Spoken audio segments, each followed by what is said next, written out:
So, hi everyone. I will do screencast with commentary of Cat Forces round 585, and then I will jump into Atcoder beginner contest 141, I think. They are overlapping, but well, that doesn't really matter. If I won't be able to solve all the problems in this Cat Forces round, I will just start half an hour after the start of the contest in Atcoder and just go from where we are. Also, I am sorry for loud noises which will occur. I think I catch a cold, and so there will be a lot of coughing and something like that. So I can't really do anything about that. So hope you won't be too crazy about it.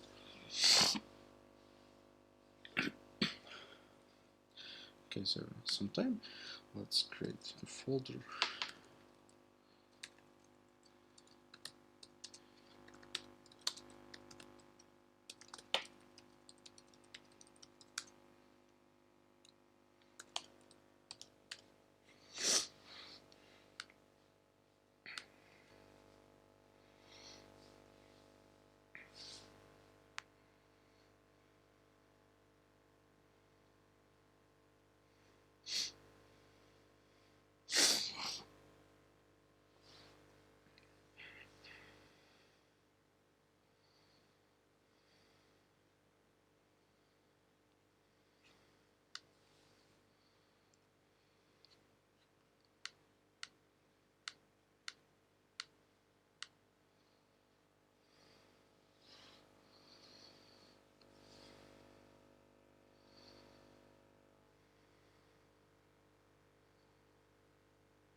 So, okay, there is some football game. We have some number of players in two teams, and for each team we know how many yellow cards should player receive to be how it called, sent off the field. And we want to calculate the minimum and maximum number of players that could be sent off if there were exactly an yellow card shown. So there are two different problems. Let's solve the minimum problem first. If we show a player, some player yellow card, and his threshold is not met, nothing happens. So we can, since we want to send off minimum number of players, we will do that yellow cards that don't do anything, and we can do that for I think a1 multiplied by k1 minus 1 plus a2 multiplied by k2 minus 1 number of times. And if there are some yellow cards left, then each one of them will send one player off, so the minimum number will be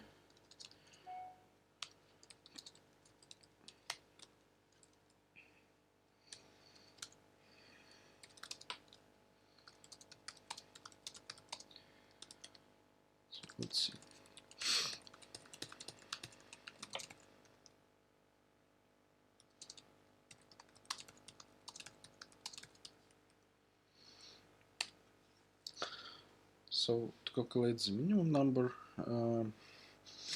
we can say that x is the number of yellow cards we can show without sending anyone off, and then obviously the minimum number will be like n minus x, but if x is greater than n, then it will be 0, so it will be maximum of 0 and n minus x. Okay, for maximum, like we should concentrate our yellow cards on one player and try to send him off, and then do it for a second player, and so on. And like it's clear that we should act greedily. Like if the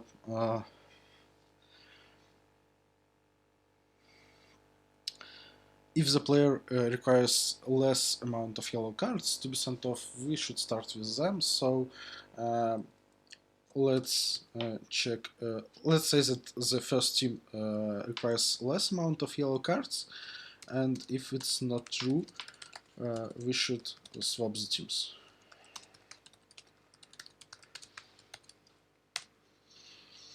And now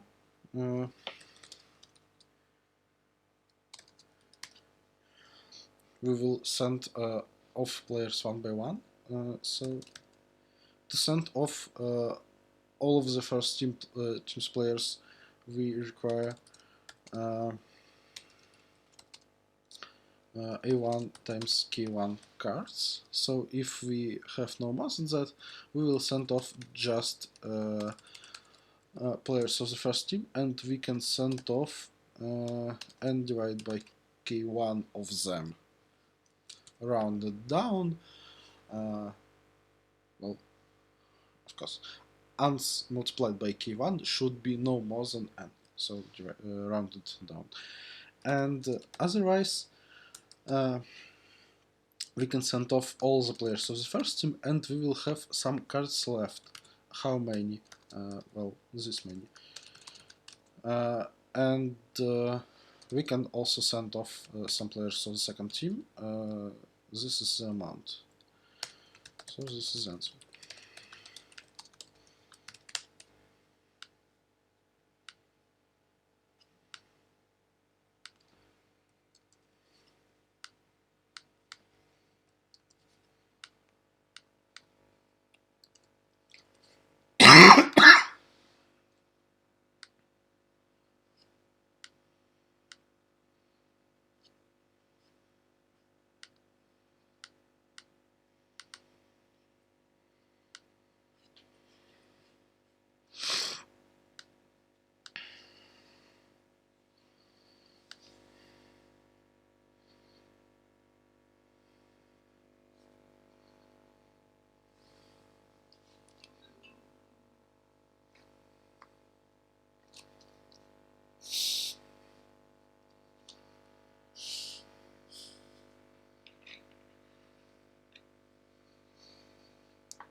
Okay, that's very easy. We have array of numbers, they're non-zero, that's important. We should calculate, we look at all the segments, calculate product on the segment, and we should calculate how many of these products are negative and positive. Okay, we can calculate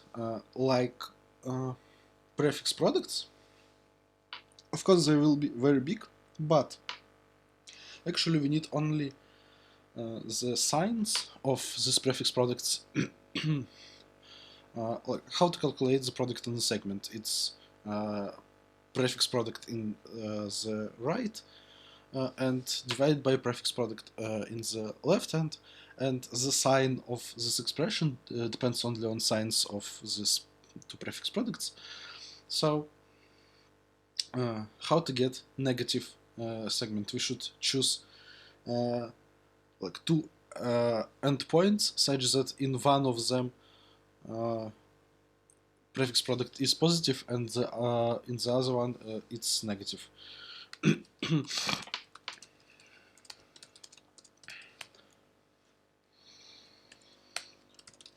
So we will calculate prefix products. Actually, we don't need the array of products itself.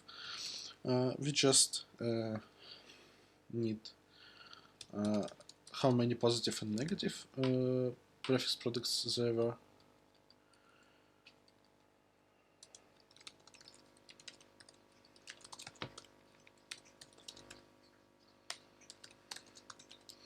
We have one positive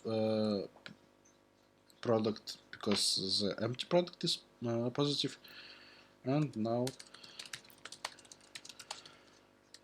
we will read n numbers. Yeah, we should also maintain current sign. If x is negative, then the sign will be switched.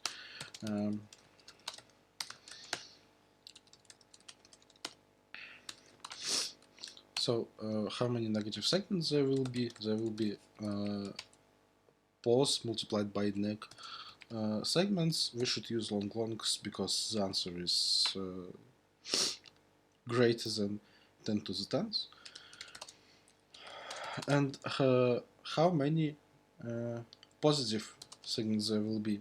Well, all of them except that the ones that are negative. There are n multiplied by n plus 1 divided by 2 segments, and pos multiplied by neg of them are negative. Sorry.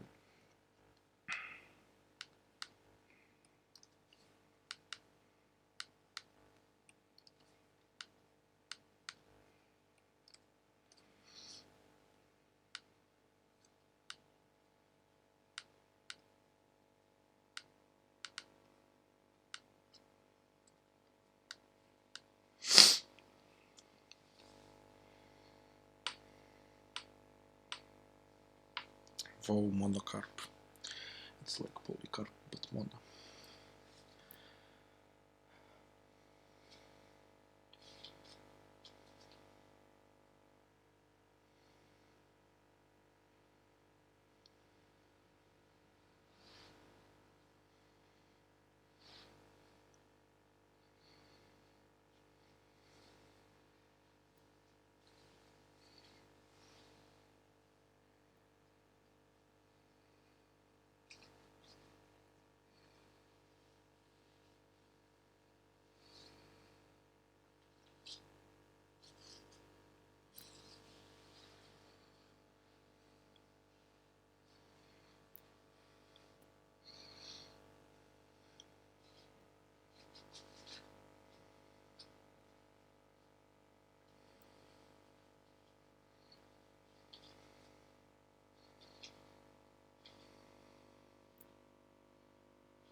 Okay, so we have two strings of equal length.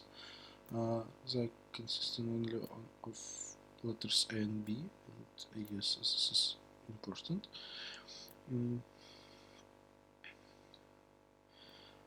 We can swap characters, one from the first string and one from the second, and we want to make them equal in minimum number of operations.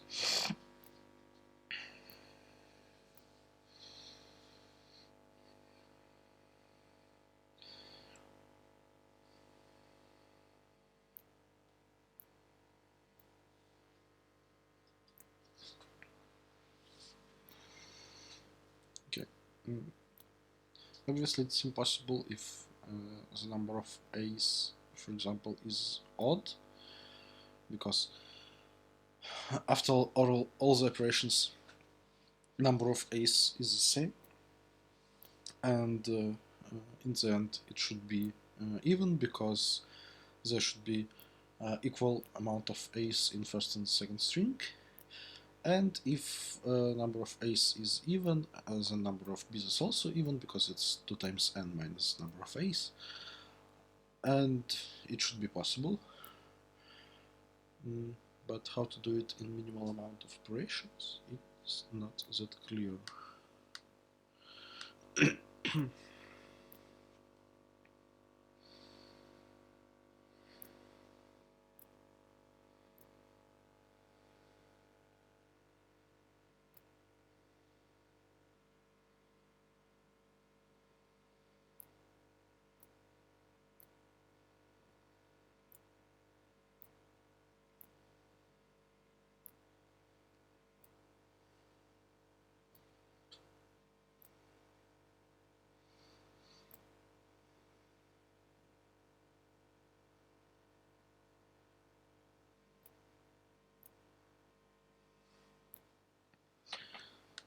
Okay. Hi.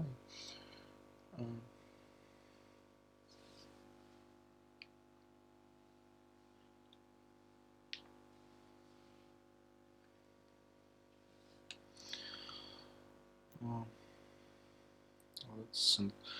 So we have some positions. We have 4 types of positions: AA, AB, BA, and BB. We want all the positions be of this type, or this type, because like by the type of the position I mean what is the letter in the first string in this position and in the second. If all the positions of one of these 2 types, it exactly means that strings are equal. What can we do? If we have some position of this type, we can swap the characters in just in this position and get position of this type, and we can do vice versa. Okay.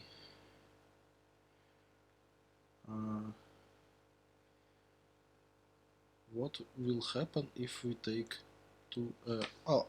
Obviously it makes sense only to change A and B in different strings. If I change A to A, it will be the same, and the separation is not needed, obviously. So let's say we want A in first string and B in second. So in first string it should be one of those pairs, and in second it should be one of those.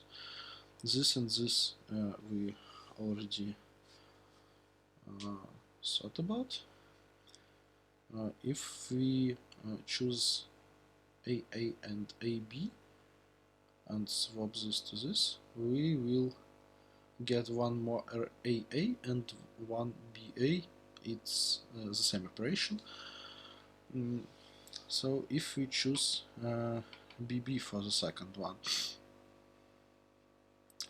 if we choose AB for the first one, then we will also get BB and BA, so it's again the same operation. And if we choose AA and BB, then we will get what? This will go there and this will go there. So okay, and I think we have symmetric operation. This can go there and this can go there. So if we look at the number of positions with each type, what can we do? We can change type AB to BA. Oh yeah, there is one more operation. Let's talk about this first. We can choose AB and BA, and do what?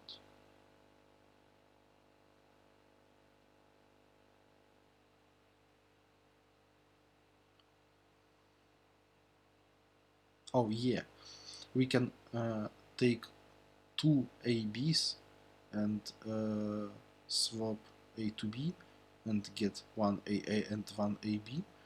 So we can take two of this and send one here and one here, and symmetrical operation here. Take two of this, send one here and one here. Cool.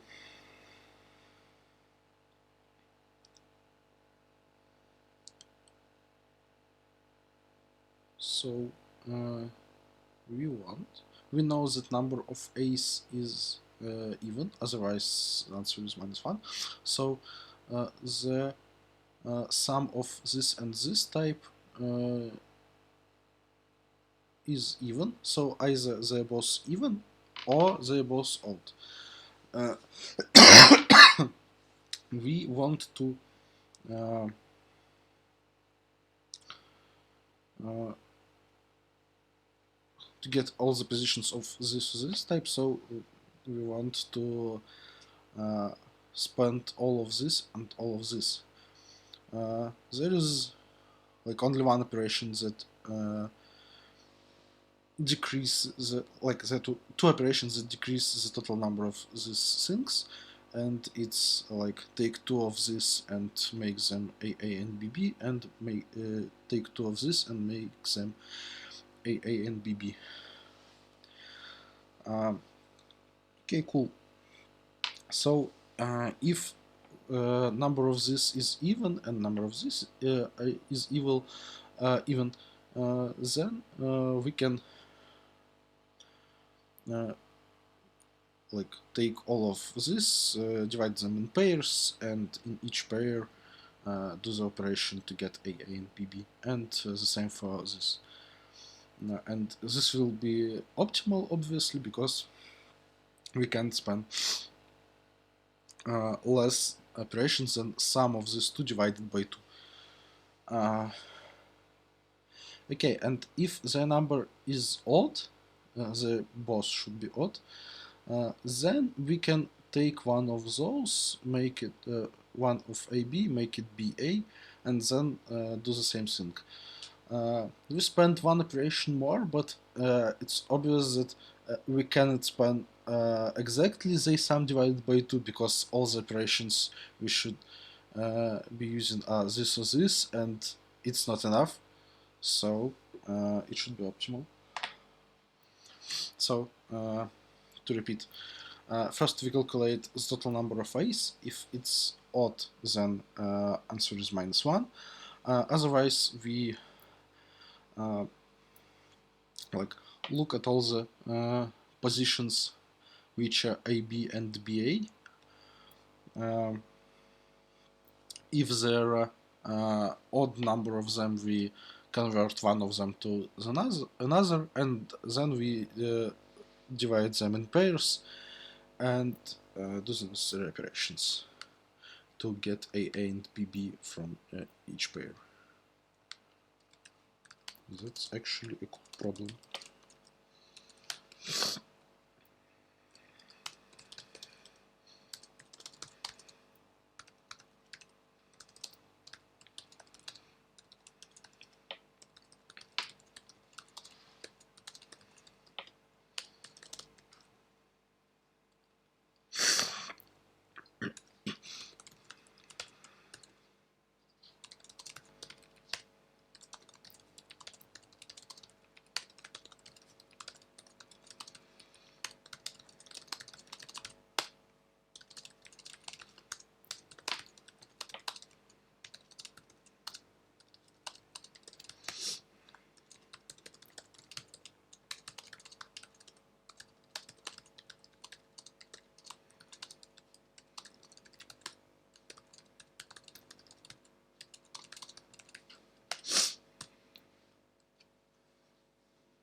this the same as parity of number of phase.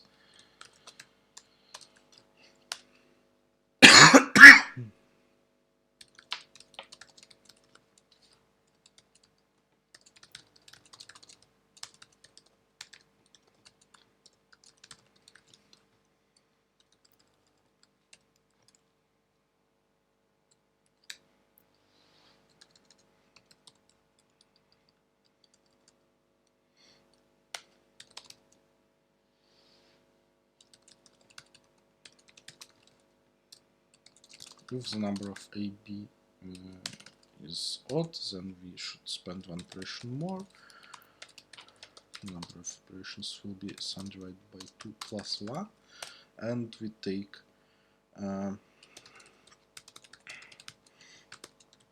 one of the ABs and okay.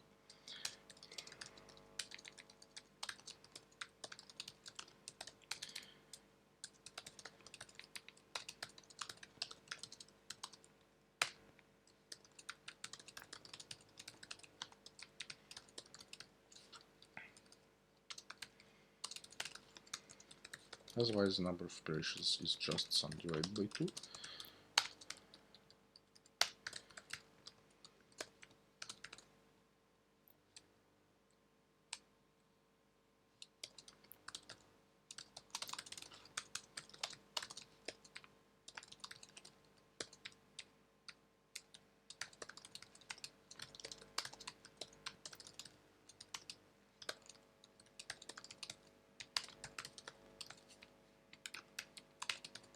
Need to group them in pairs and print.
Okay, we have string of digits of even length. String called happy if the sum of first half equals the sum of second half. We have some digit erased and two players play the game. The writing digits in place of erased ones one by one, alternating turns, and the first player wants that in the end ticket is not happy, and the second player wants that to be happy.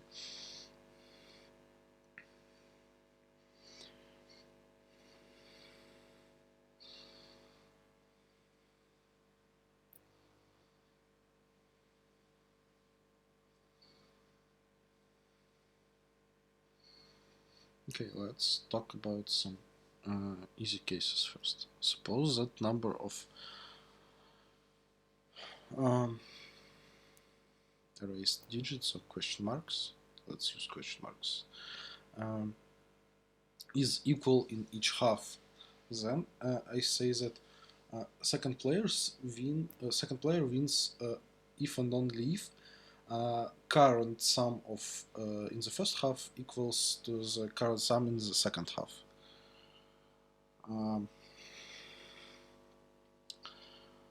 Why it's true?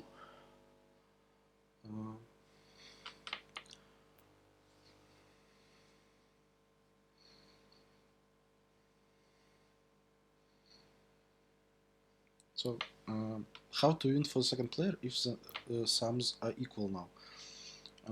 Let's match question marks in first and second half somehow. The number is equal numbers of them, so we can match them.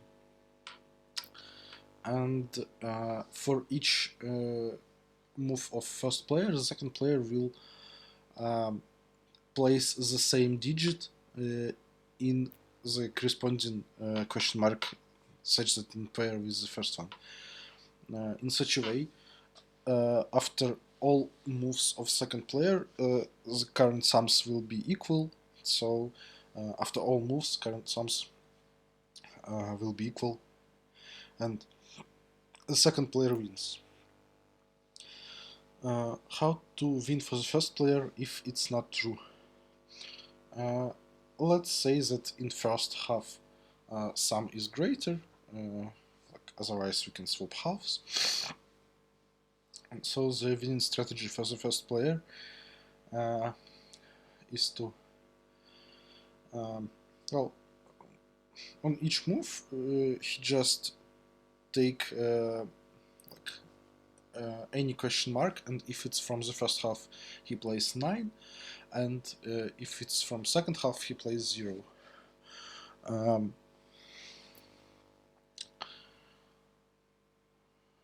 Why it's enough? Well, because like let's say that he make x moves in first half and y moves in second half, then the second player will make exactly x moves in second half, and there was some positive balance. Now the balance is z balance plus 9 multiplied by x, and using the x moves in the second half, second player cannot do anything. The balance will be still positive and not 0. So we can solve the problem if the number of question marks in both halves are equal.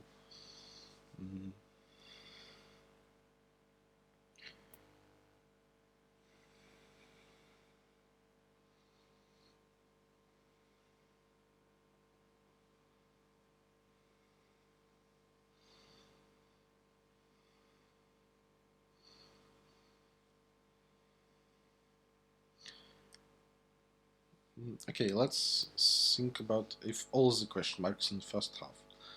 Then I say that second player can win if and only if. Okay, let's draw something.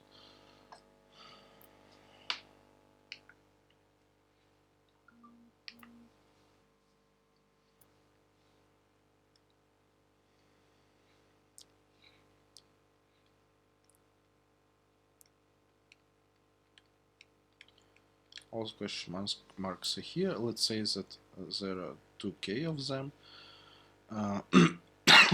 and the current balance, like balance equal to second minus first. So second player wants to fill these 2k numbers such that the sum is exactly balanced. I say that he can do that if and only if balance is exactly 9 multiplied by k. We can prove that by induction on k. If k equals to 0, then it's obvious, like the game has ended and second player wins if on the leave balance is exactly 0. Okay, let's now move from k to k plus 1. So we have current balance like okay, let's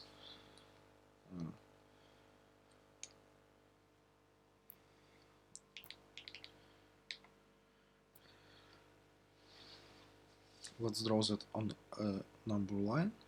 That's a bad line.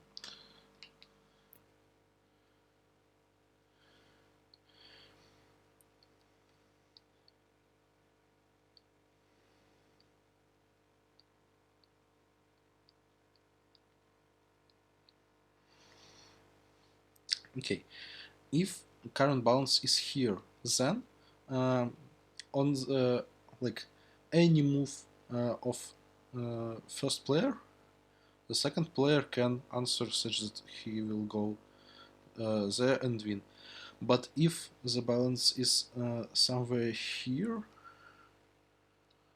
or somewhere here, I say that first player can ensure that after the move of second player, balance will not be 9 multiplied by k.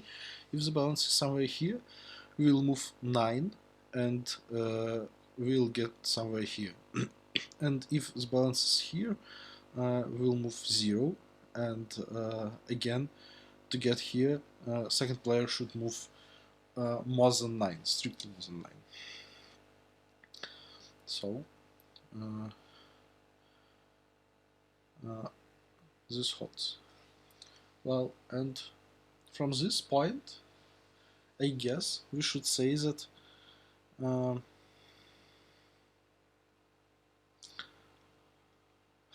like we can calculate balance and say that question mark is like 9 divided by 2 and if the balance is 0 then the second player win, otherwise first player win. It corresponds to our two cases that we solved. Well, and I guess the strategy should be like somehow clear. I mean, how to win for second player if the balance we calculated is 0? Well, if there are question marks on both sides, we will play like there are equal number of question marks, and like after some moves there will be question marks only in the one side, and the balance is such that second player wins and he wins. How to play for the first player if balance is not correct? Well, okay, I guess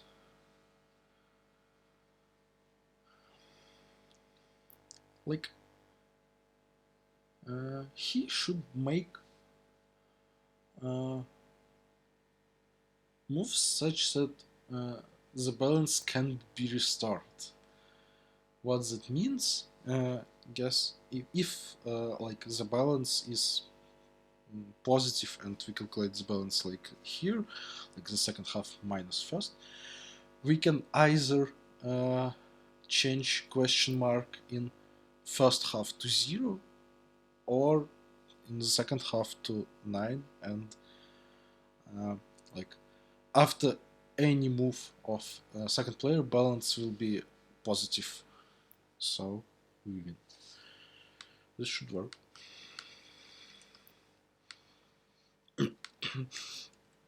Of course, I don't want to use doubles, so we just will multiply everything by 2.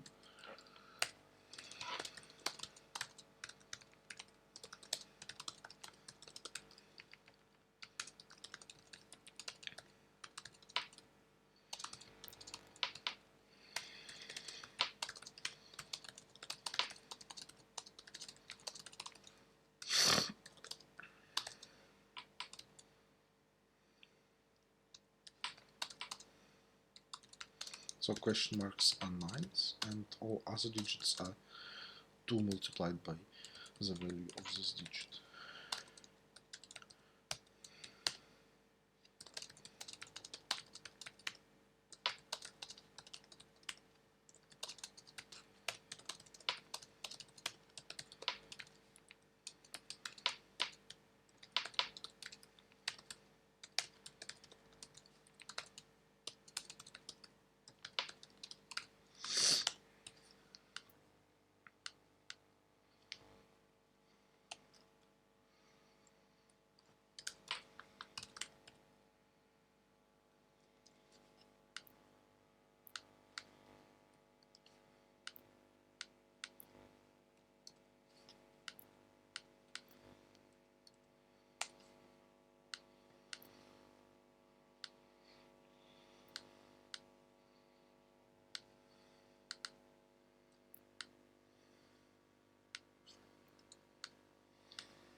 Okay, we have and marbles in row. They have colors from 1 to 20, so there is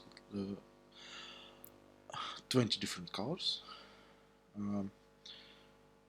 We can swap to adjacent marbles, and we want to get to such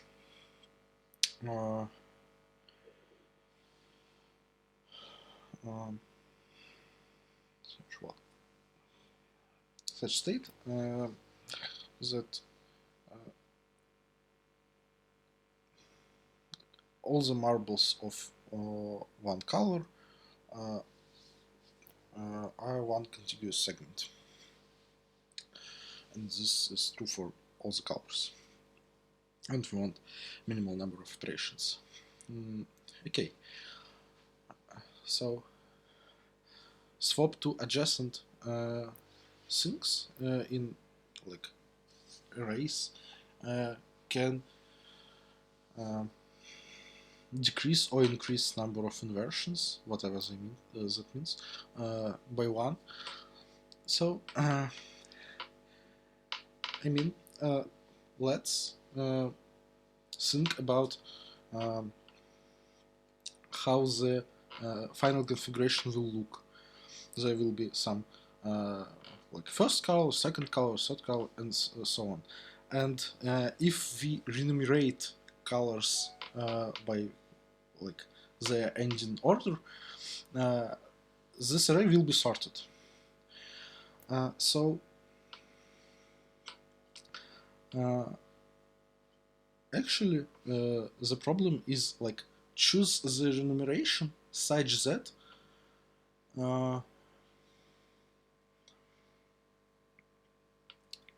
the number of inversions in this array is minimal possible. Well, okay. On what does the number of inversions depend?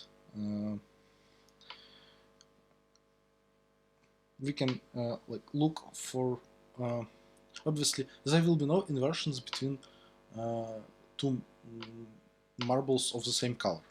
They're always equal, so there are no inversions. But let's look at two different colors. Okay, we can calculate the number of inversions in both cases. I mean, the first color is smaller than second, or vice versa. Okay, so we can calculate like this table 20 on 20 for each two colors, how many inversions they will add to the total if they ordered in one particular, like first is smaller than second. Okay, and now we have to choose one of 20 factorial orders such that we minimize this number, and this looks like traveling salesman problem. It's not exactly true that the number of inversions we will add depend only on the last color, but it's even easier in that sense. It depends only on the like all the colors that are before and the next color we choose. So we can do dynamic programming on masks.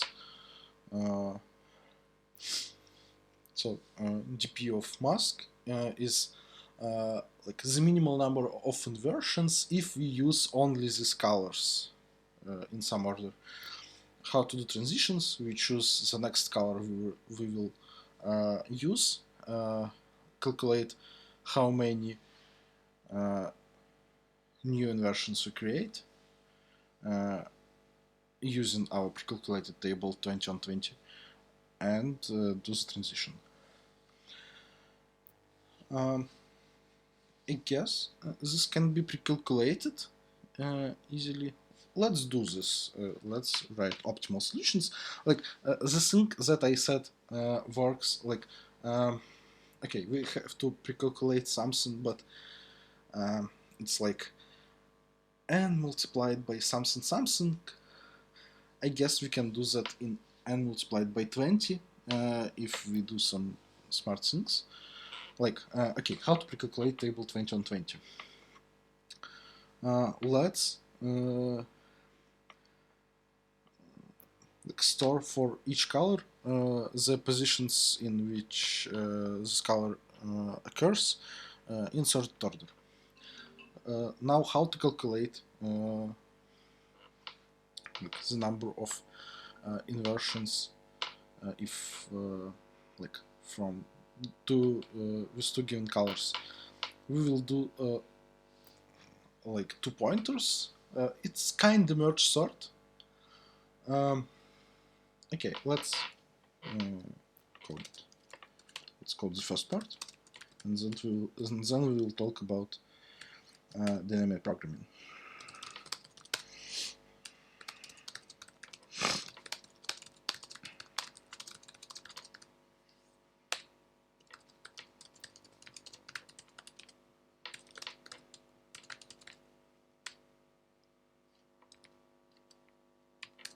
Number of inversions is long.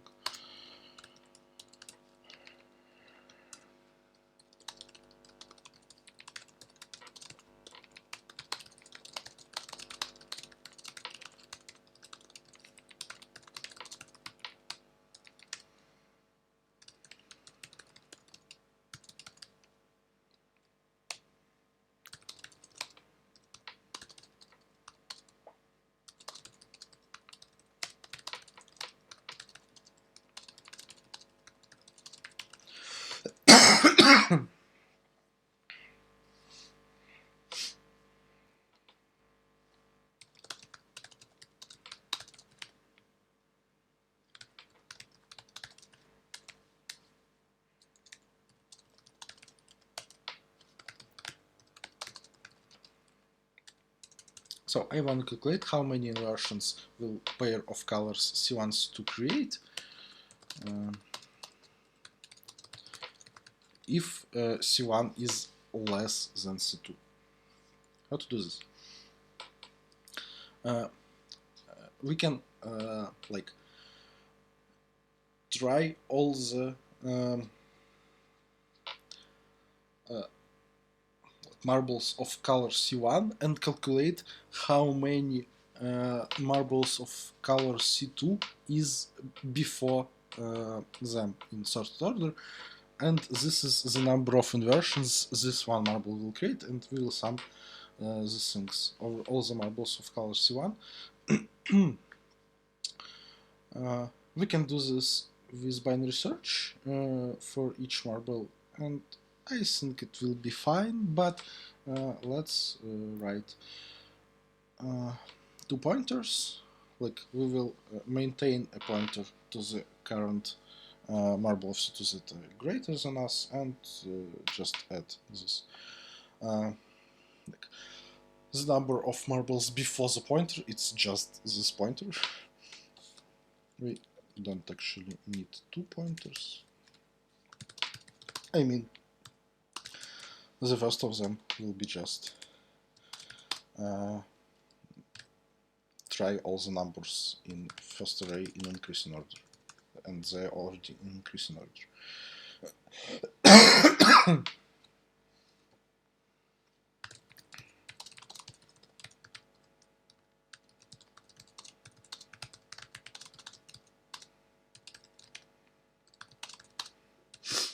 So we found the first marble of color C2 that are on the right side.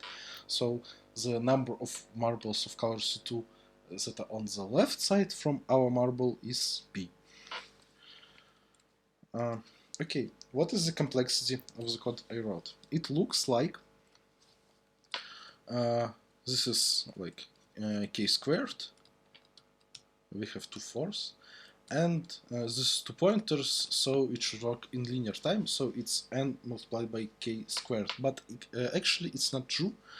Well, yeah, this works in linear time, but it works in linear time of sum of sizes like of AC1 and AC2. So how many times we will add the size of AC1 to the total complexity? I say it's 2 multiplied by k.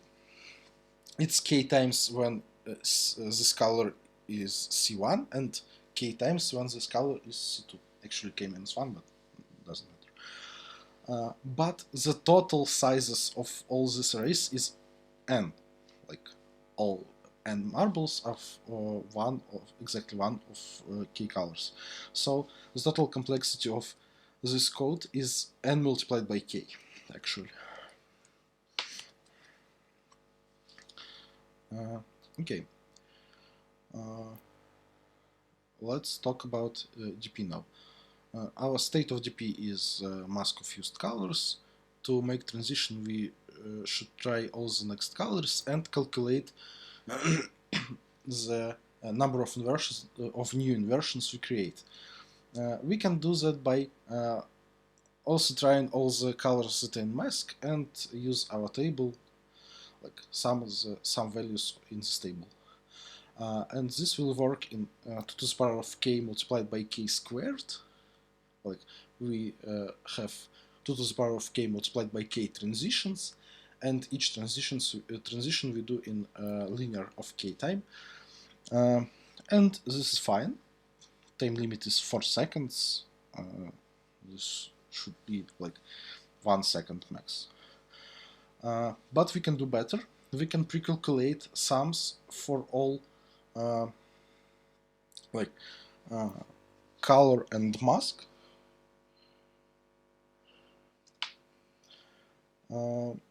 For given color, we can calculate values for all masks in time 2 to the power of k, like by some kinda dynamic, but not really. Like, we to calculate the sum for given mask, we should choose any bit that are 1, toggle it off, take sum for that mask, and add value from the table for this color. It looks like to find this 1 bit will use all of k time, but that's not true. In like if we just go from lowest to highest and stop when we find bits at 1, it works in constant time on average because reasons.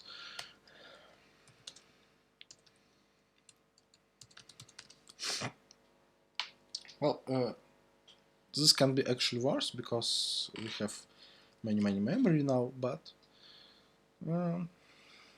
should be fine.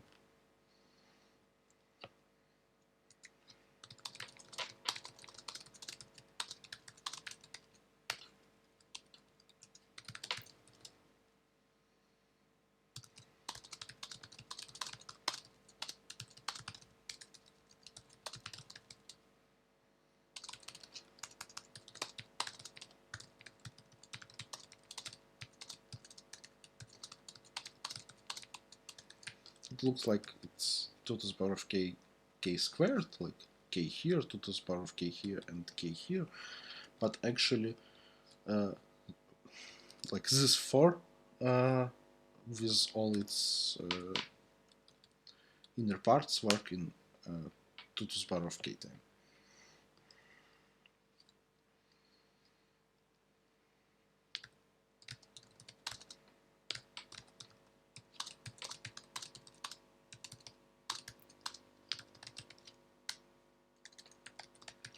The other way around, because we are working from smallest to largest.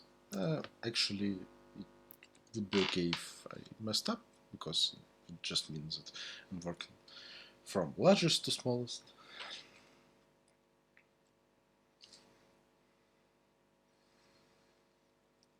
Okay, we need some infinity.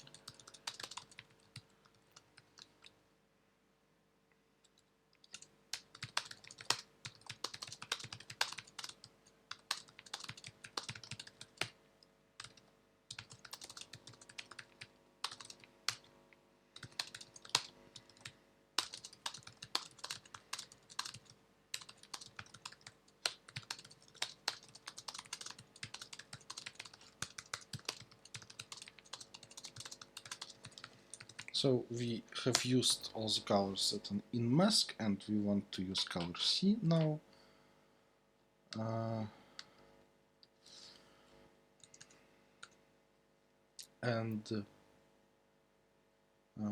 Okay, we can't use it if we already used it.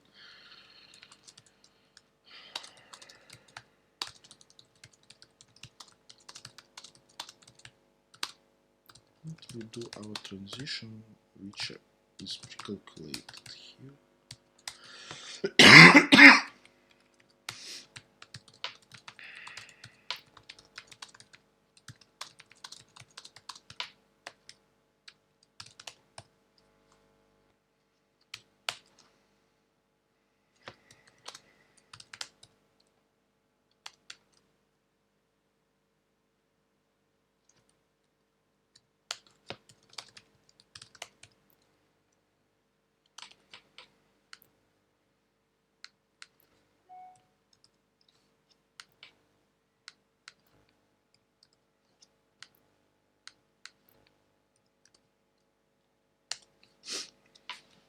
You can see that it works for some time, but it should be fine. Less than a second from when I start.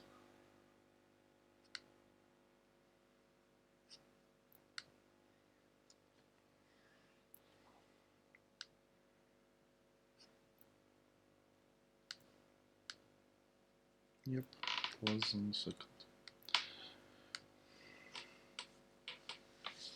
I don't like this time limit. This looks like some data structure problem.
learned that some stations, the signals of some stations. Okay.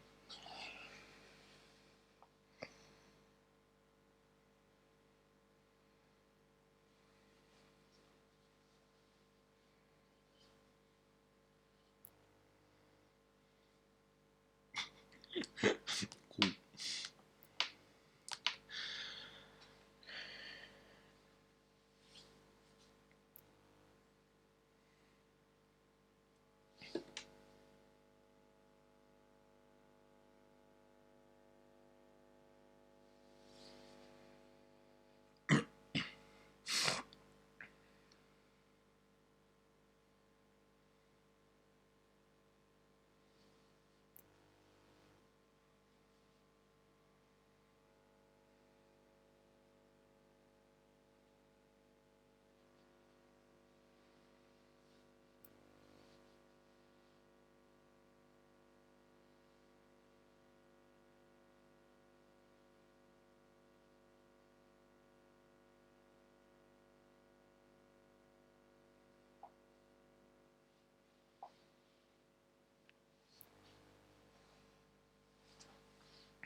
Okay. Cool.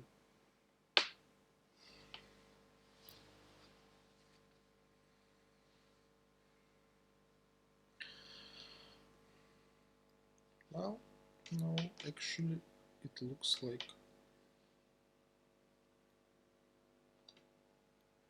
too sad problem. Well, okay. So we have some stations. What is the number of stations? The number of stations is P. We have P stations. We have to choose some subset of them. So for each station, we should either choose it or not. We have some constraints of our choices. So the first type of constraint is that there are n constraints of. That means that like constraint looks like xy, and it means that we have to choose either not either at least one of x or y. So in terms of to sat, it means like we will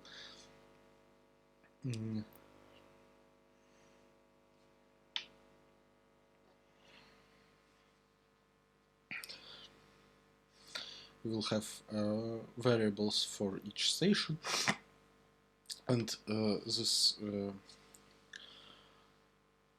constraint of first type is that we have clause x or y. There are constraints of second type, which are essentially clauses of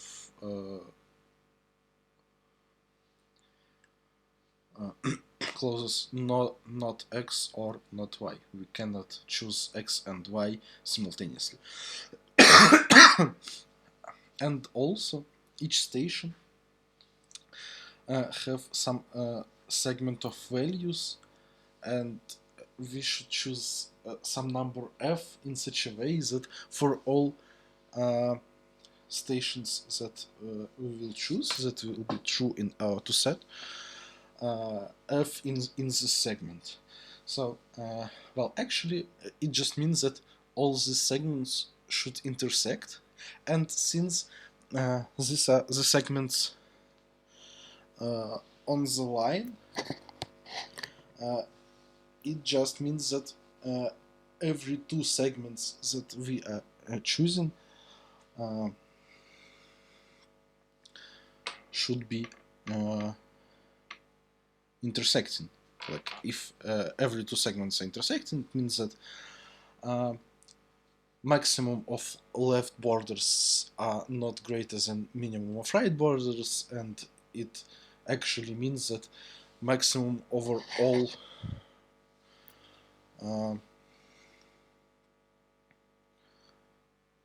maximum over all left borders is not greater than minimum over all right borders, and it means that we have a non-empty intersection.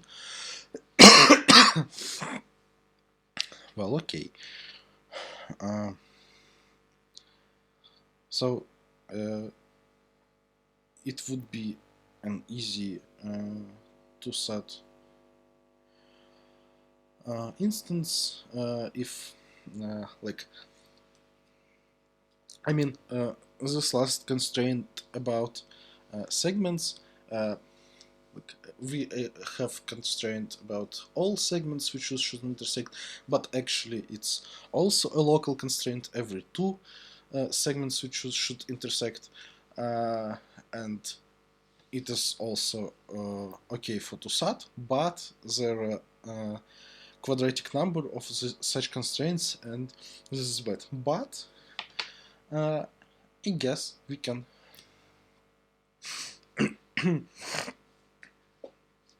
do them in linear number of like edges and dummy vertices. Let's draw something.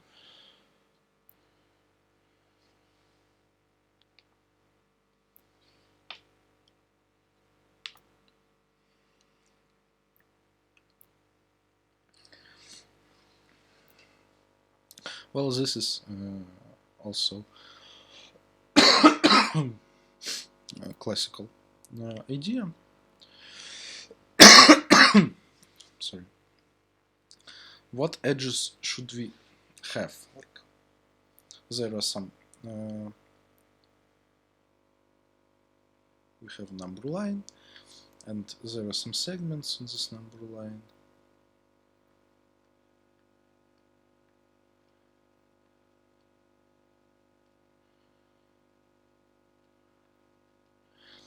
Let's say we want to choose this segment. It means that we have to ban all the segments that are not intersecting.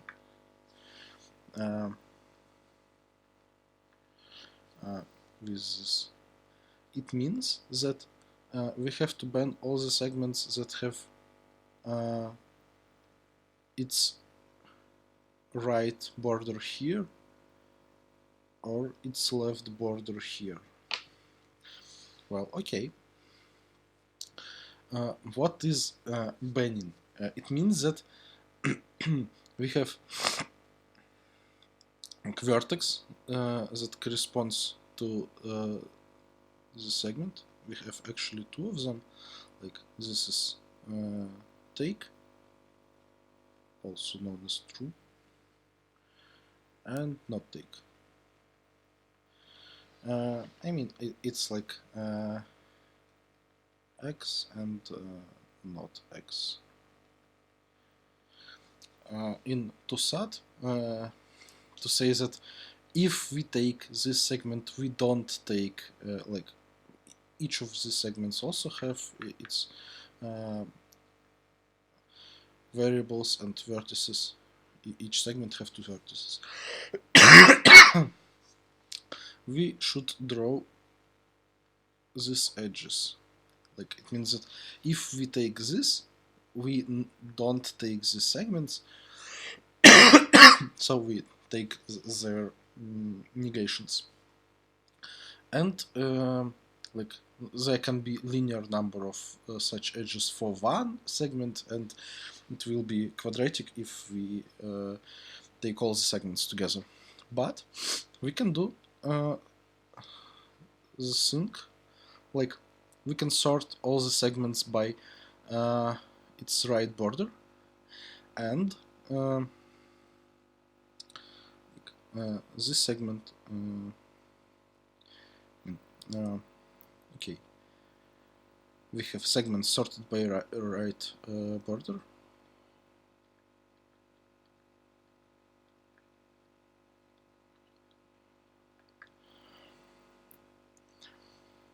and we have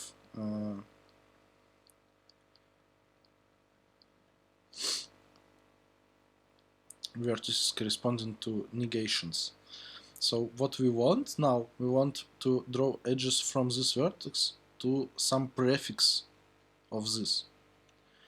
To do that, we will add one more row of dummy vertices. Draw edges like this.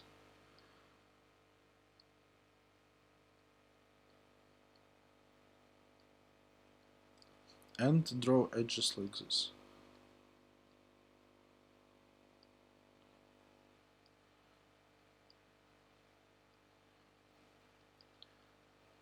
So now to draw edges to all this prefix, we should just add edge to this vertex.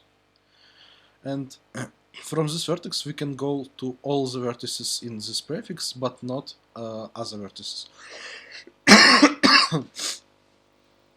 Like we can't go to any of this. And actually this is exactly what we need for our TOSAT to work. So we will need this. You can see that we have n dummy vertices here, actually p, like we have p segments, p dummy vertices, and 2p dummy edges, like here is p minus 1 and here is p. We will need the same for sorted by left border, because we also should do the same to the right side. It will be fun. And then on this enormous graph with, I guess, we have 4p vertices and 4p plus n plus n, maybe multiplied by 2, I don't know, edges. We will run some strongly connected components and solve TOSAT problem. Okay. This is not very fun. So if you don't know what TOSAT means, then you probably don't have a chance to solve this problem, and you should go and read somewhere what is TOSAT problem and how it is solved in linear time. And I will write some stupid shit.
Maximum signal power, why do I need this?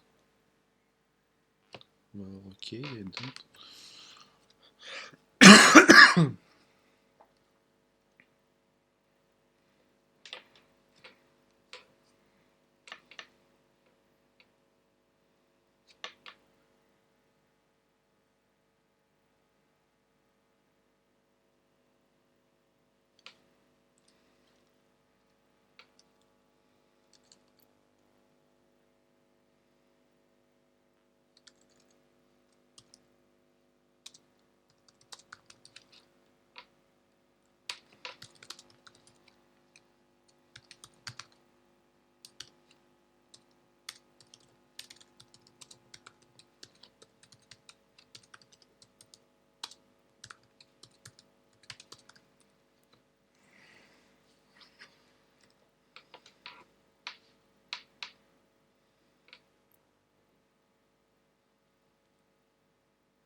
So the queries of first type is that v and u, at least one of v and u should be chosen. It means that if we don't choose v, we should choose u and vice versa.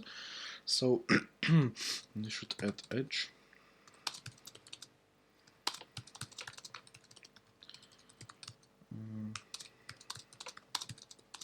This way.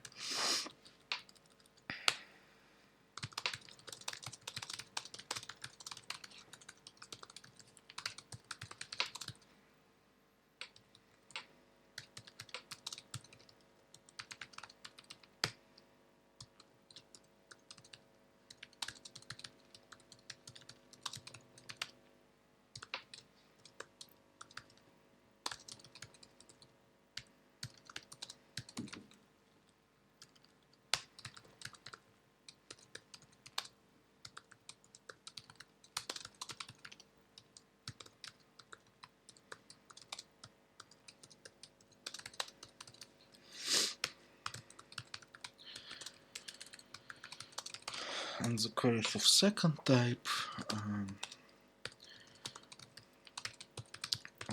it's the opposite. We can't choose them both. So if we choose one, we can choose the other.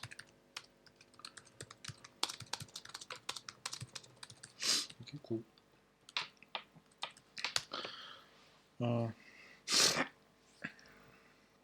So now we add some dummy edges and vertices.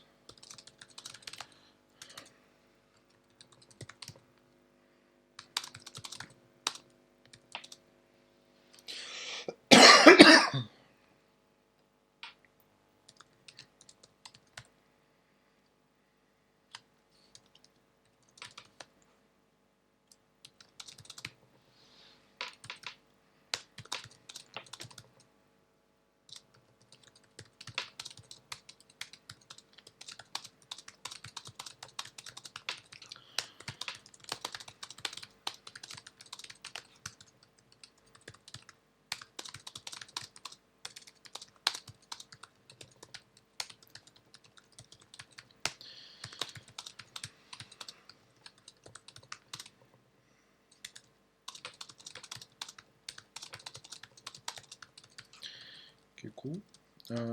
No, that's not correct.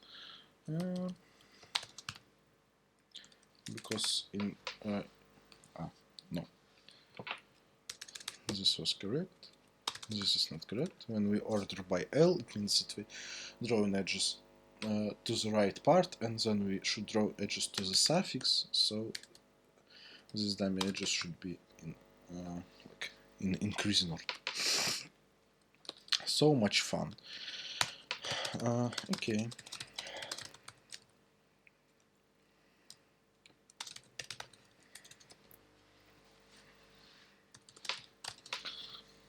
So if we choose is segment, it means that all the segments which have right border strictly less than its than its left border should be bent.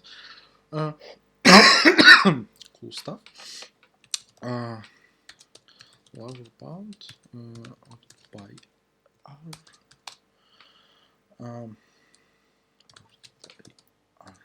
rsn and okay, should be segment e 0 minus 1 and actually minus 1. If p is 0, then at edge, if we choose us, we shouldn't choose anything that are p or less.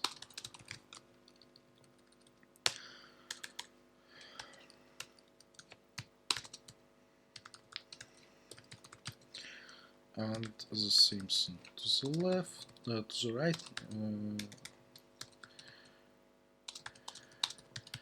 but now it's +1 because now I should drop all the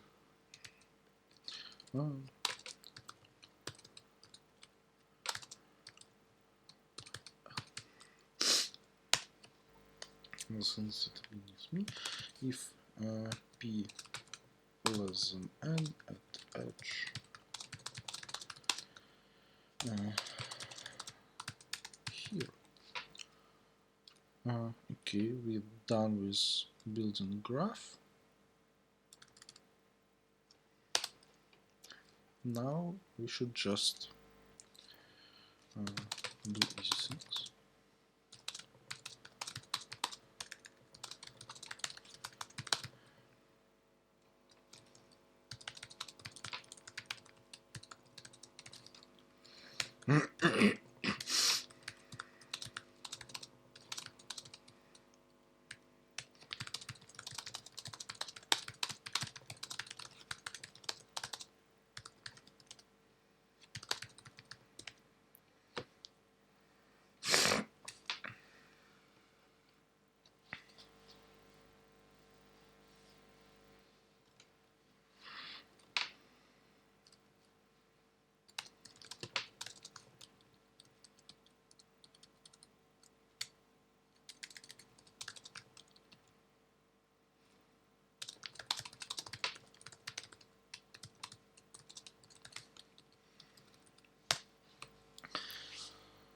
So okay, we have strongly connected components now. Now we should check if we have a solution. We have a solution if for each variable we shouldn't choose its and its negation at the same time. If there is such variable, then everything's bad and we don't have a solution. Cool, and now we have to restore the answer. So cool.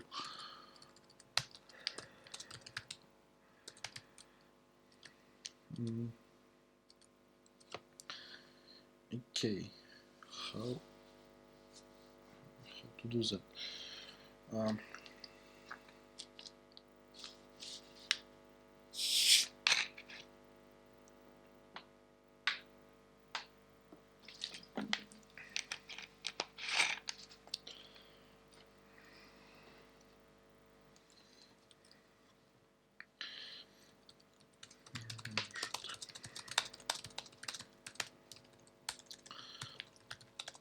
Used, and now we should go in the reverse order by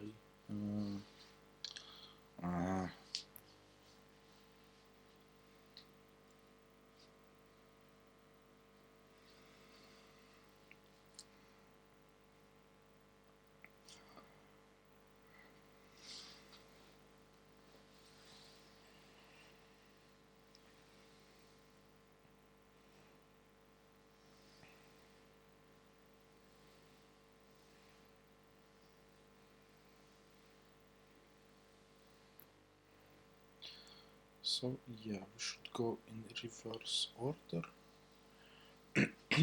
and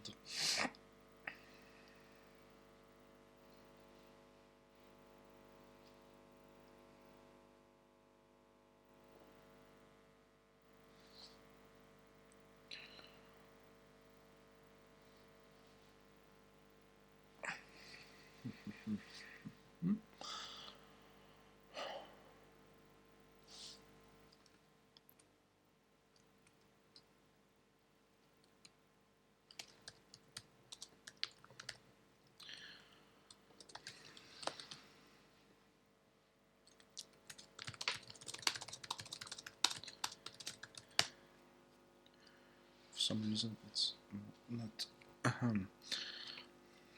not usually in competitions to restore the answer into set, so I don't really know how to do that. Well, I did it somehow, and I'm trying to do the same now.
Okay, this should work. Um,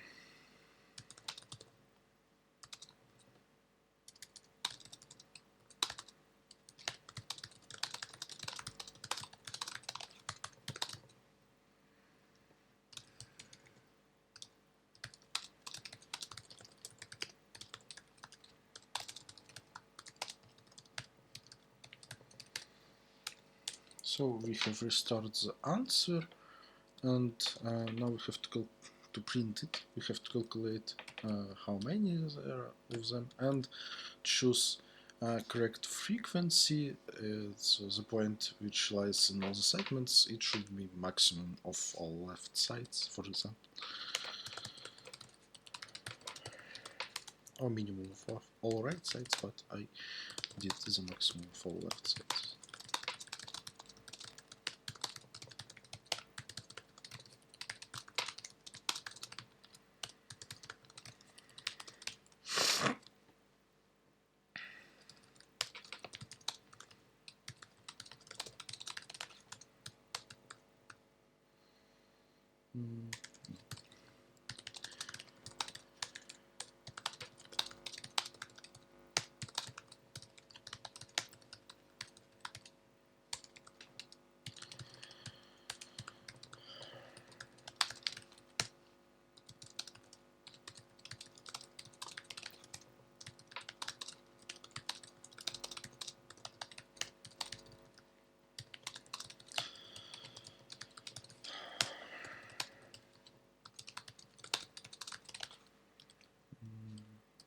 This is not new because we've done DFS.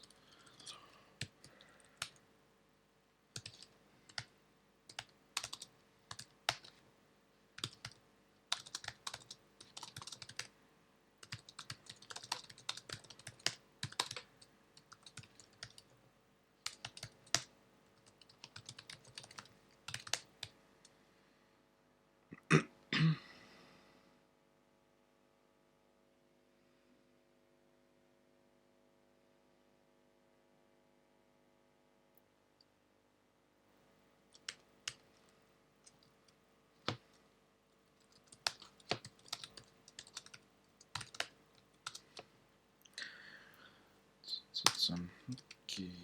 Let's open file because I don't really believe it will work.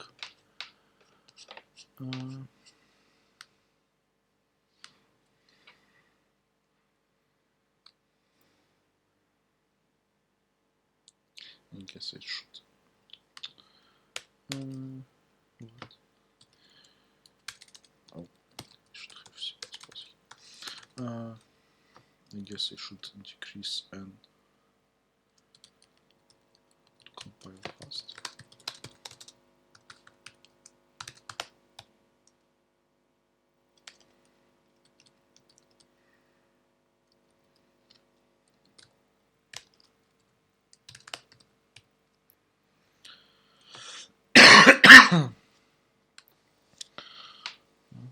Three.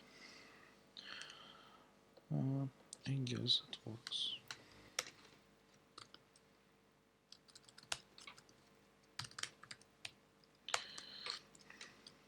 There's the samples. No, okay.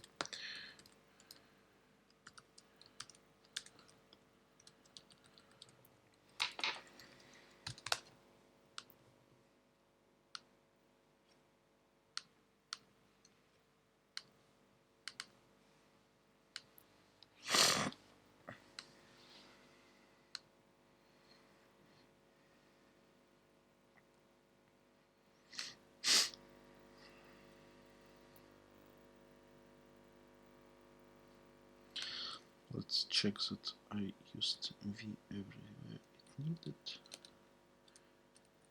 I guess so.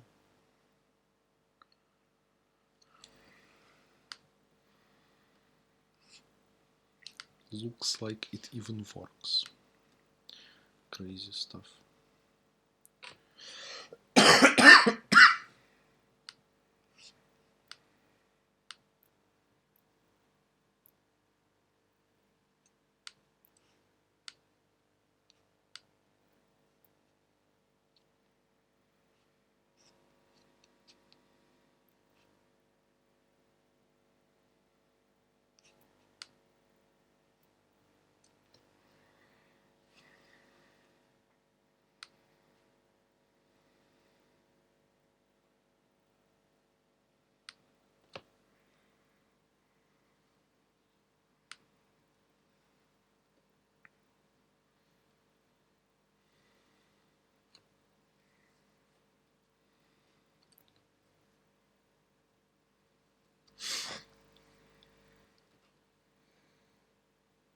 Okay, cool.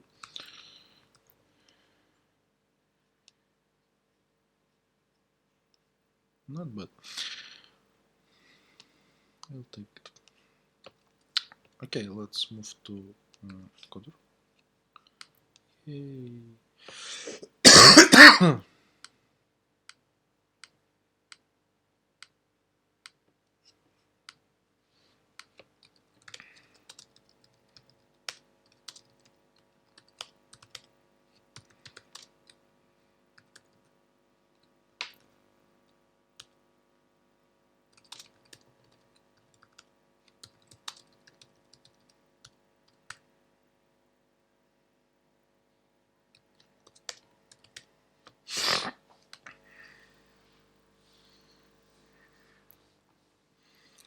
Wow, cool.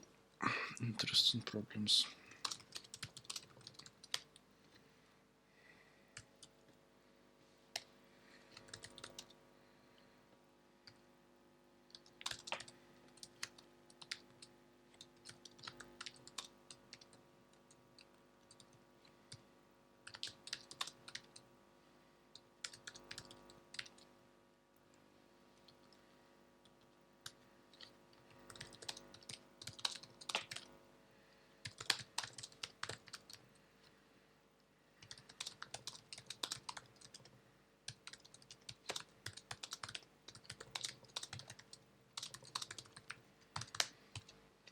I don't see a point in commenting anything.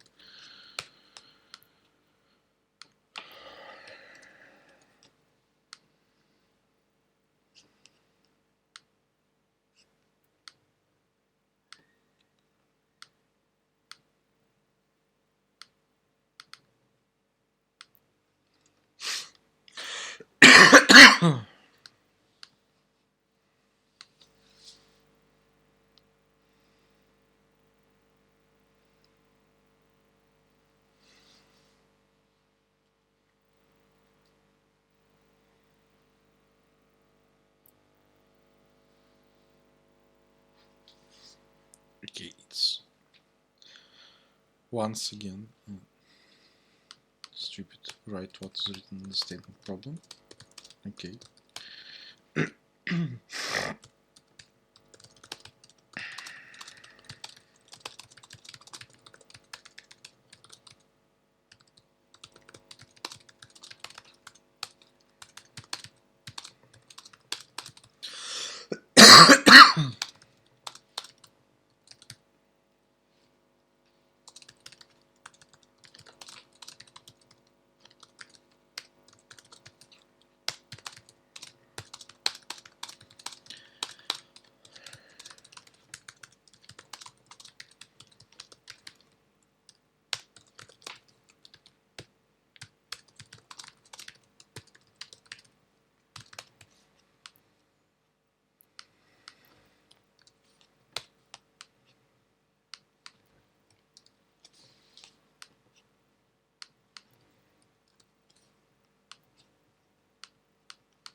Okay, so we have n players. One player, each of them have initially key points.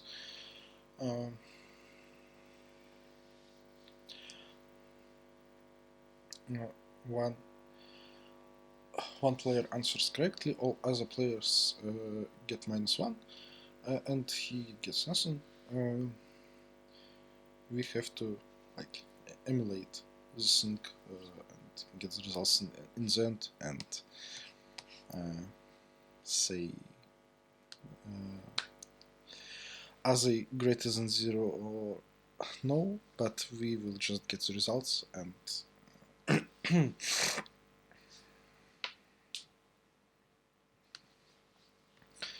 and then print the answer as it's required. So instead of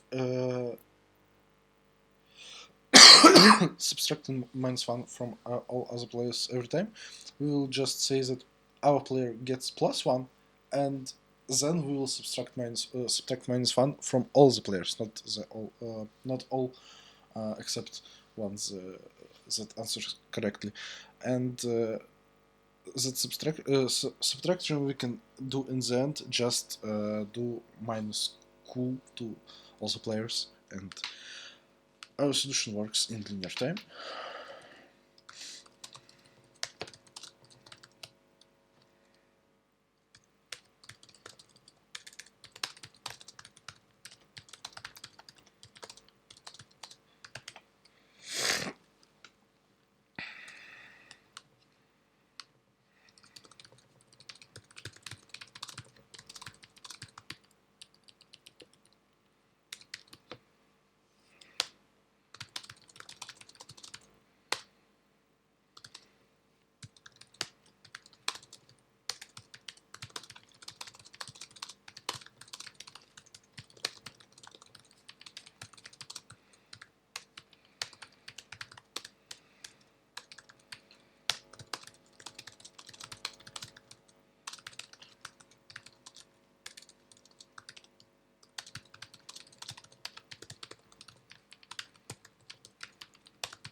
So okay, we have some items and we have some discount tickets. We want to buy all the items.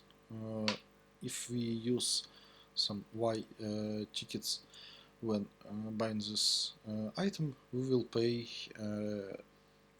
its price divided by 2 to the power of y rounded down to nearest integer, and we want to buy all the items and spend as less money as possible.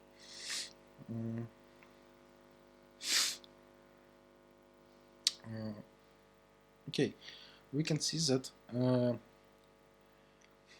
if we spend some like K1 tickets and then K2 tickets on the resulting item, it will be the same number, like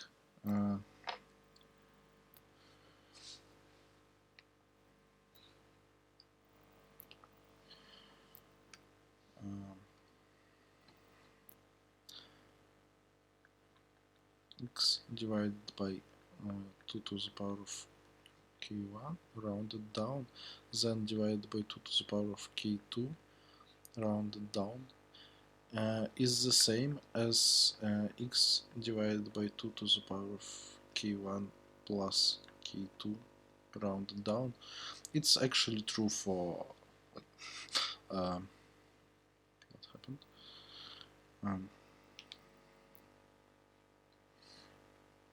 It's actually true for all numbers, like not only powers of 2. X divided by y rounded down divided by z rounded down is the same as x divided by yz rounded down. So in our problem we can apply our tickets one by one, not like we will not determine how many tickets we will spend on this item at once. We will just say okay, let's spend one ticket on this item, it will halve its price, and then we can proceed and maybe spend some tickets on this item more later. Then it's well, easy to see and easy to believe that we should just choose the item with largest price and spend one ticket on it. The price will be halved, and we'll proceed to the next item.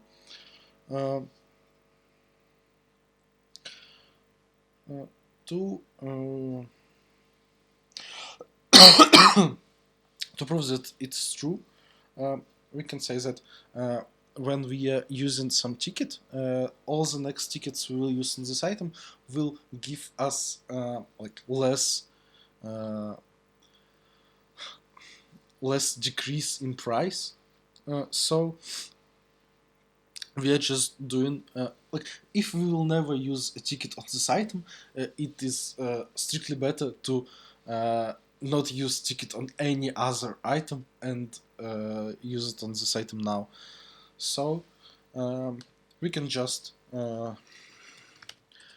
maintain all our items, all prices for all items in set. Well, actually, it should be multi-set.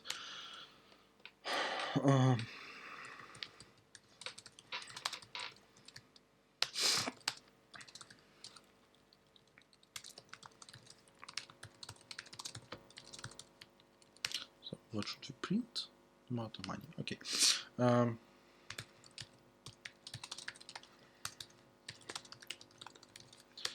It should be multi-set because we don't want to lose any items.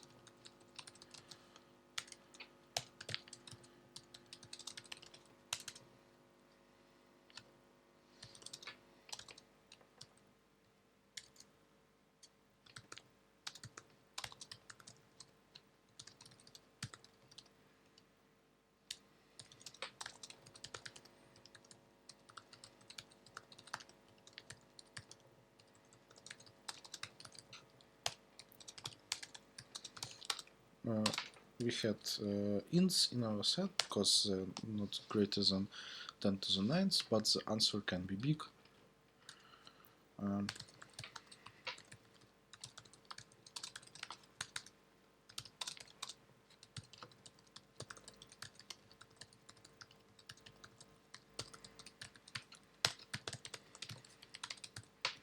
Because okay, let's write it as normal people.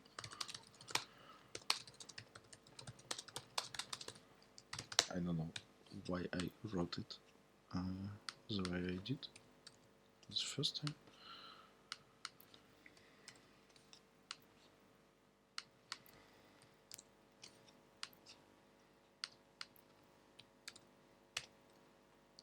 And good people from Encoder reminds us to use long longs in samples. That's sweet.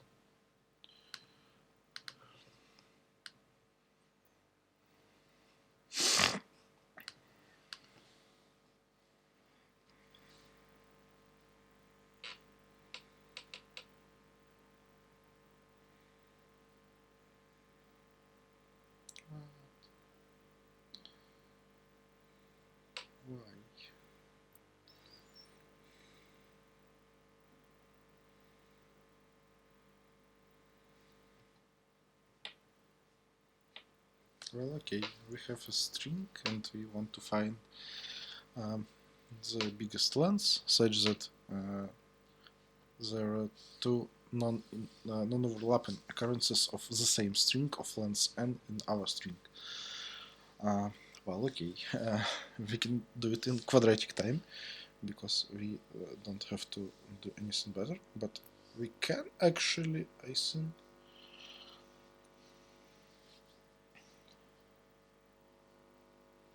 So yeah, it's kind of obvious that we should, like for each string, we should choose leftmost and rightmost occurrence. So we could build something like suffix automaton or suffix tree. For each vertex, store the leftmost and rightmost occurrence, and like get the biggest length we can get from this vertex, and it will work in linear time. But why? So in this problem we can do it in quadratic time, so we can just brute force all the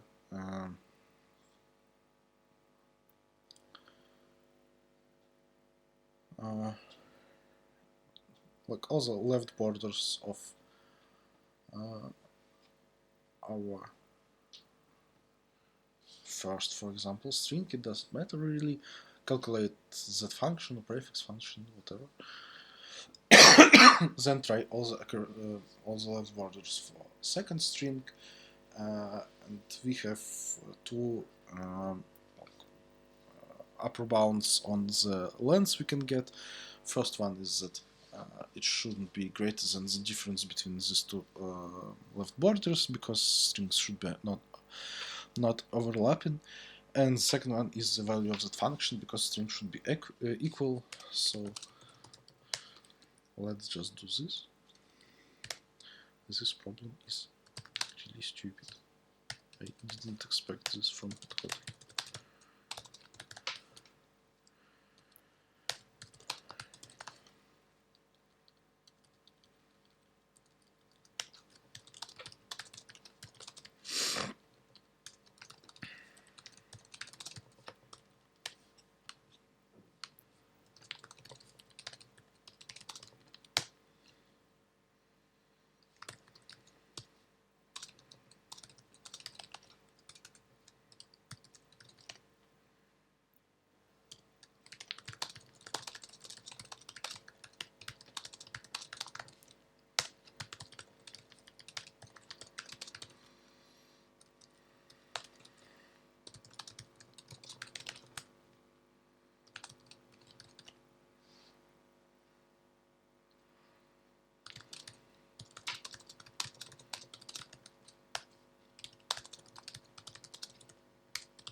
So it's just some standard string algorithm. I don't know what to say. Go and learn about the function if you didn't know. I wouldn't say that it's very easy, but it's kinda beautiful algorithm.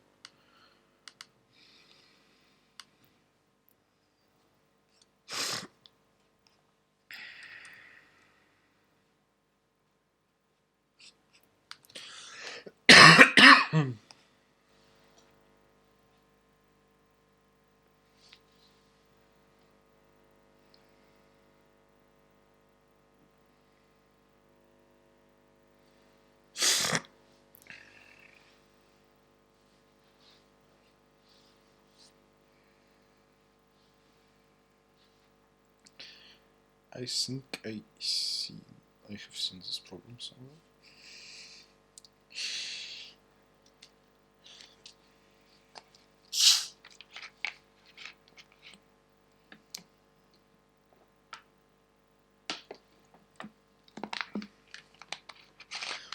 Okay, we have an integers and we have to divide them into non-empty sets. Then we calculate XORs of numbers in first set and second set. We sum it up and we want to maximize the sum.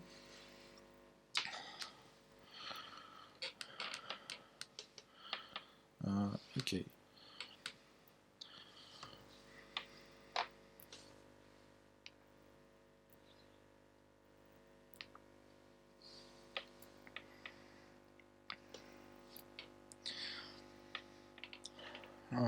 Let's look at the binary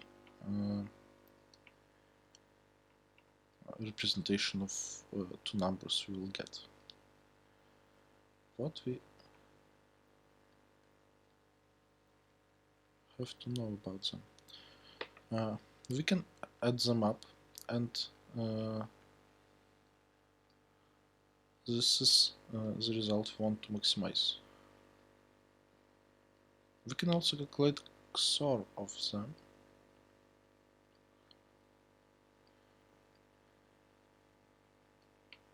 And what's important is it's constant, because it's just the XOR of all the numbers in our first set, like not first set, in both sets, which is just XOR of all the numbers we have in our array. This is because like XOR is associative and commutative. Not really important, I think. But, well, yeah, it kind of does. But okay, so XOR is a good operation.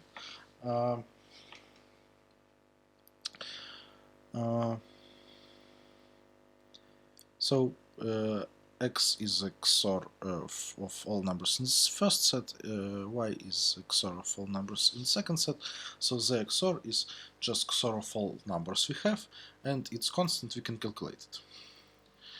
Okay, let's say that we have calculated. And it is just some number.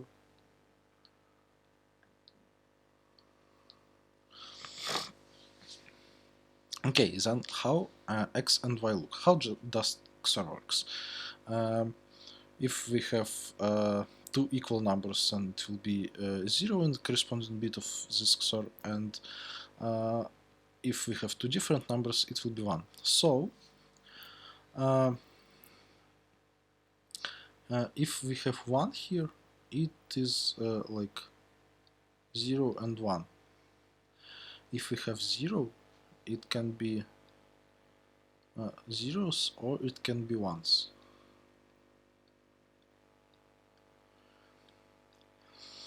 Okay, let's look at the sum and do some like trick.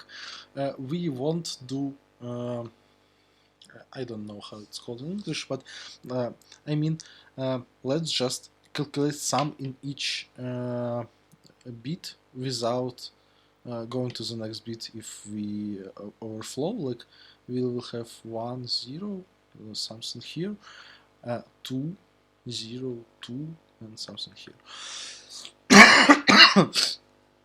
So why do we have to look at this? The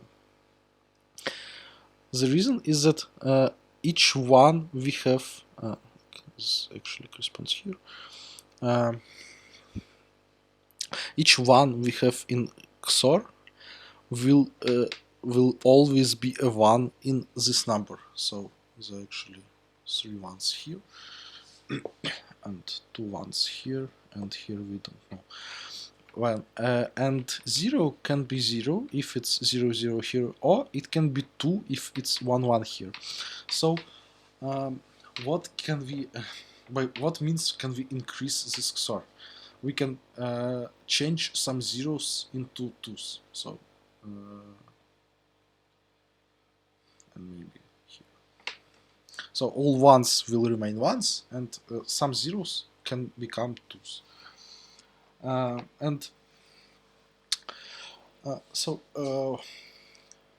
What is our goal? Our goal is to change these zeros to twos in such a way that the number is maximal, but we can still get this subdivision.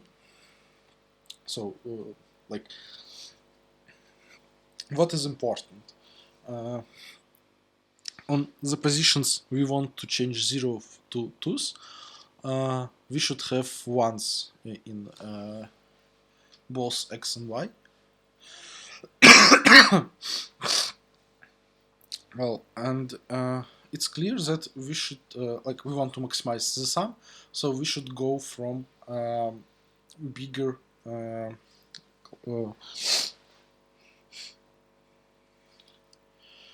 from more important bits to from higher to lower bits, and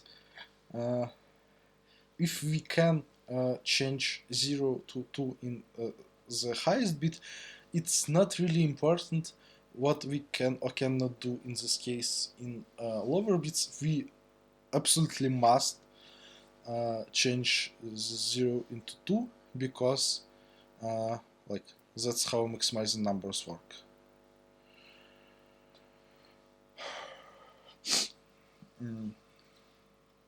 So the global idea of the solution is we will calculate XOR of all numbers. If in the bits in which we have ones, we cannot do anything, it will remain 1 in the sum. And in the bits we have zeros, we will go from higher to lower and try to set 2 in this bit.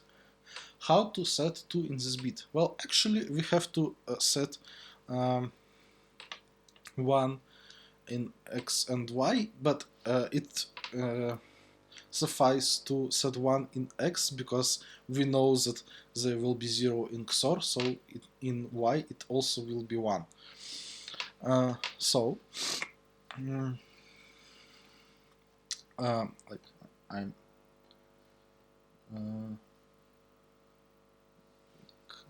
going to the side, but let's recap. The global idea is that we calculate XOR, and then go from highest to lowest bits, and try to change 0 into 2 and check if it's possible. If it's possible, then we must do it. And this is with respect to all the higher zeros we change into twos. So all we have to do is to somehow check if the given set of bits, which had zeros in XOR, can we change all of them into twos, and on all other bits do anything. Okay, this actually means that we should check can we get these bits into ones in X. That means can we choose a subset of numbers we have in such a way that the XOR will have ones on in given bits.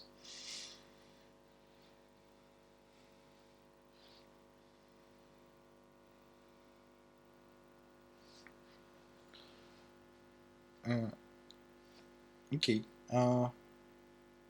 and this is actually a linear algebra problem, Gaussian elimination and all that stuff, because we have some numbers, and the what does the XORs of sets they we can choose subset, we calculate XOR, what this XOR looks like, it actually is a linear combination of the numbers we have. So we should check if in the if we can get a linear combination of numbers we have, such that on given positions there will be ones, and I don't know, this is rather standard problem.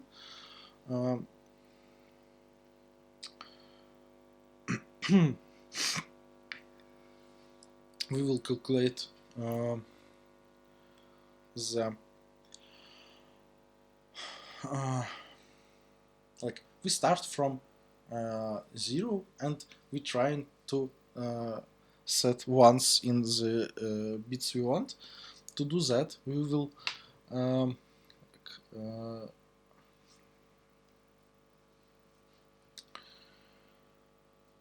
try to get our basis to I don't know how it's in English, like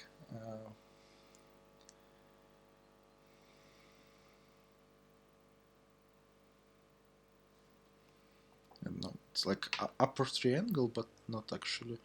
I mean, we will do some operations like in Gaussian elimination, such that like we have 1 here and zeros here, so it's like ones, first ones are going to the right and zeros everywhere.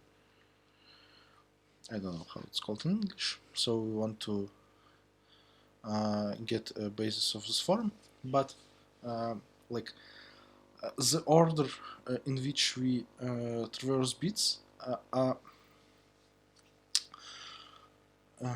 like decided by like first we want to traverse bits that are important for us.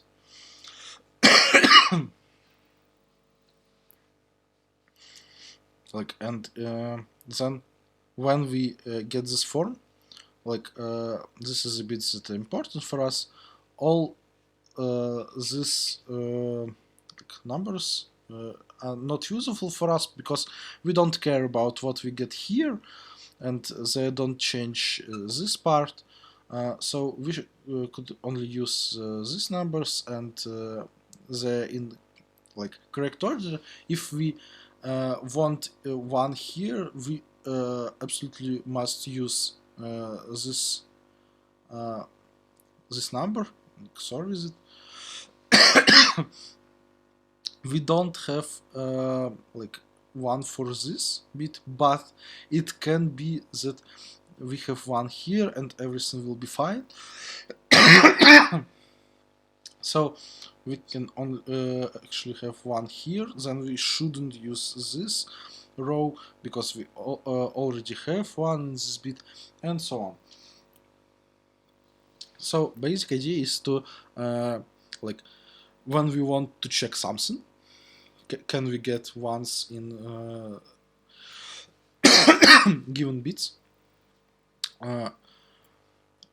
we have to do Gaussian elimination to get like this matrix, actually this linear basis to this form with like ones going to the right. I don't know how it's called, sorry. And the order of bits should be like we want, like first interesting.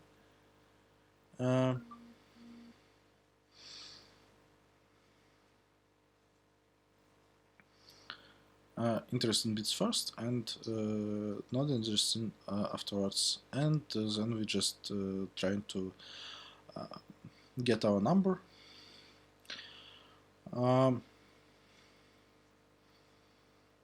I guess we can actually just end all the numbers with this and try to get ones. This should also work, like, yeah, just don't use these bits, we don't care about them. So for each check we will do Gaussian elimination.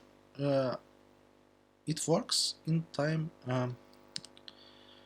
and the number of vectors multiplied by k squared, the length of our vectors, but actually that can be optimized in two ways. First one, this n is actually k because we can do Gaussian elimination in this time once and then take only k basis vectors, all others are not necessary, and actually in this time, but it's k instead of k squared, because we can use like bit sets, but actually it's just like XOR works in constant time, not in time length of this number. So and we should do k of this checks, so the overall complexity will be n times k plus k cube, which is good. K is like 60, it's the bit length of our numbers. So let's do this.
This is the first Gaussian elimination, and we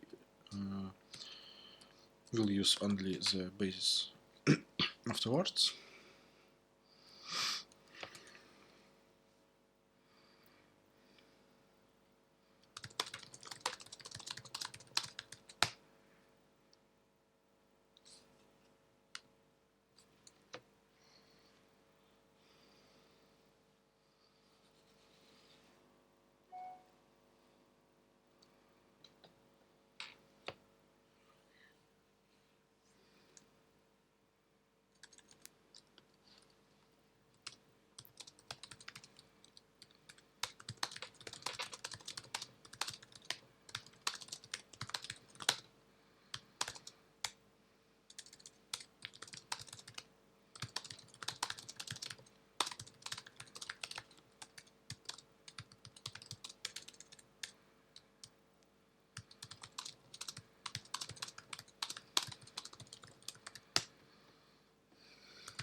So we dropped all the bits that are zeros in our mask and get the remaining numbers of length m, where m is the number of ones in our mask.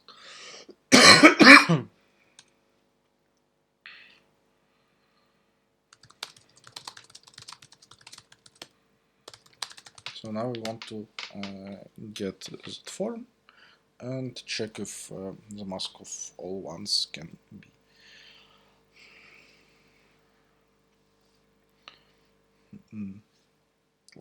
lies in our linear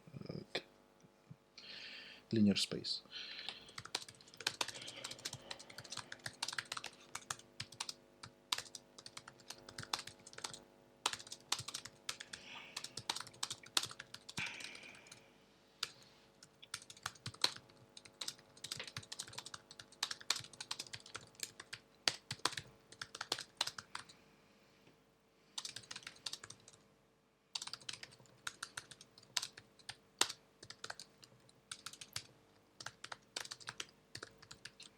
I guess I didn't do back here. This is exactly the same Gaussian elimination as in main.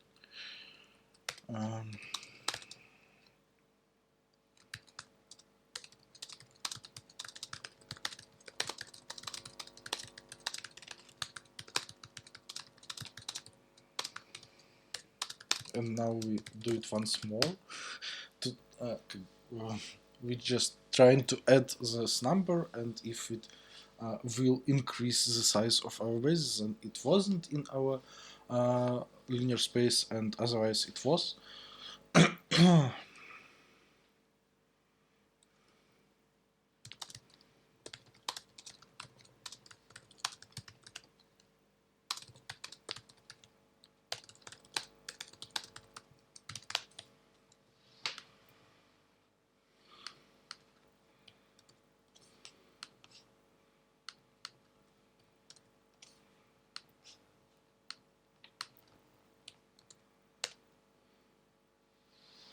Whoa, it doesn't work?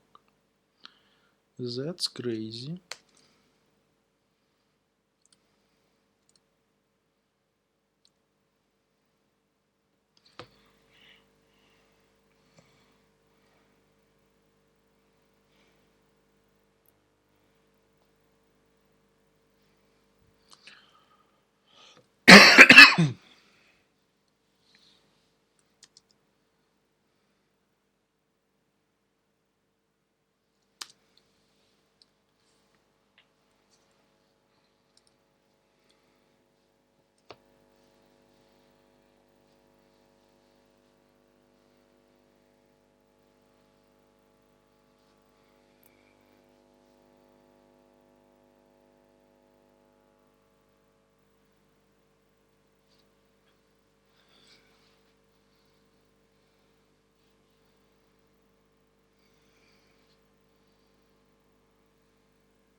Whoa.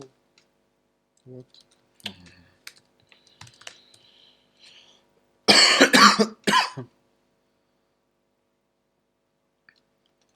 Okay, that was really stupid.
Okay, sorry, I have next contest, so I don't have time to wait.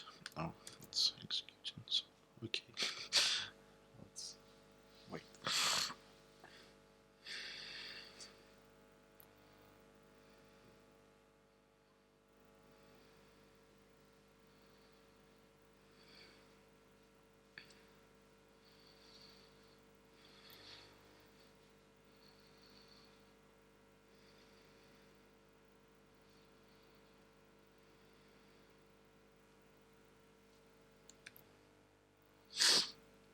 Okay. Thanks for watching. Sorry that I'm